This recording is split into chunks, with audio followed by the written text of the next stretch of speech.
每次来到环境优美的地方，我都会想，哪里有制高点可以欣赏这一片山景。我要来去找一个俯瞰新社最好的视角，可以让我独享欣赏嘅風景。你好，老板娘。嗨，你好。我刚走进来的时候，发现这边风景好美哦。对啊，等一下我带你去房间，房间更大，风景更漂亮。真的哈、哦？对。好啊，好啊。好，走，我们去。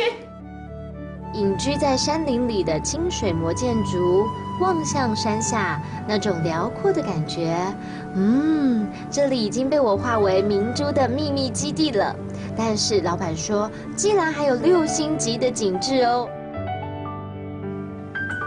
哇，你看，你住今天就是你住的房间，好大间哦。对，这里就是我们最主要就是让这里的客人能够享受这里的空间，就是很舒适的。然后往前一看就是一个山景，你看前面就是大雪山。那里就是大雪山。对，那还有一个尖尖的，今天现在云层比较多，所以看不到，那是鸢嘴山。鸢嘴山那很难爬哎。对，那需要有很大的体力，才有办法去爬那一座山。所以现在一看过来，真的可以好好的来欣赏嘅風景。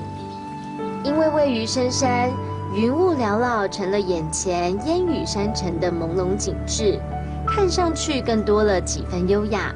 厨房飘来阵阵的香气，询问之下才知道，这里还是一间创意客家餐厅。我想吃点特别的。哇，祝福师呀，嘿，这个是什么？客家的响铃。客家响铃，感觉就是一个创意料理耶。好脆耶。这是用豆腐，你里面包什么啊？